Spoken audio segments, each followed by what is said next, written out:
This segment is sponsored by GBMC Healthcare. Is my child getting enough sleep? That's the big question asked by many parents several times over the past year. And due to the extra screen time and the pandemic, problems with sleep are widely prevalent, and they include deficits in quantity and quality of sleep. So joining us from GBMC is Dr. Rachel Plotnick, pediatrician with GBMC Health Partners. All right, I know a lot of parents concerned about this. Talk to us about how the pandemic has affected children's sleep, and then what are some of the common sleep concerns that parents are coming to you with? Well, we had some good things. With the virtual schedules, a lot of kids were able to get more sleep and able to sleep in, especially our teenagers who were used to getting up at the crack of dawn for the school bus. So that was some good things. But unfortunately, we definitely had some negatives. Kids got into bad sleep schedules, whether because one day they would be starting at 9 o'clock, the next day at 6 o'clock. It was hard to get on a good schedule. And unfortunately, they were on their screens a lot, which meant it was very easy to start binge watching a show at midnight, and then they're not getting to bed on time.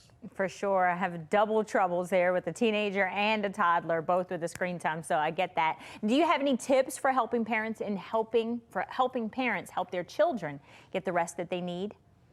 Oh, absolutely. There are definite things you can do. It is not hopeless. We can get back on track. And I think really sitting down and trying to think of a good schedule for your child, working with them if they're older, especially when it comes to electronics, and trying to ask them, what time, how can I help you get off your electronic?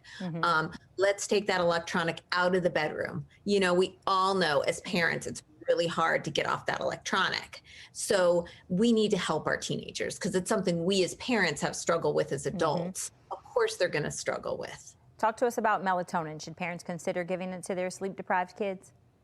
I do have some patients it's been beneficial for, but I definitely advise they talk to their doctor, ask their pediatrician, just because sometimes there's something else going on that we need to really treat, and it's going to be much more productive to focus on than melatonin.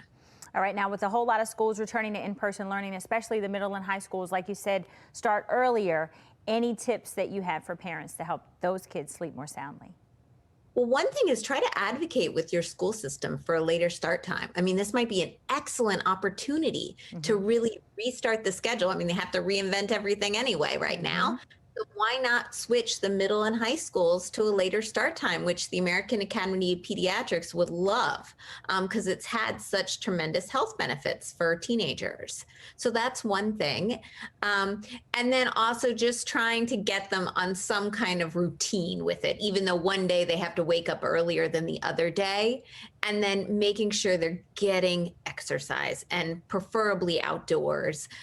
We know it's safer right now. Get them outside, let them socialize in a safe setting, running around so they're tired at night.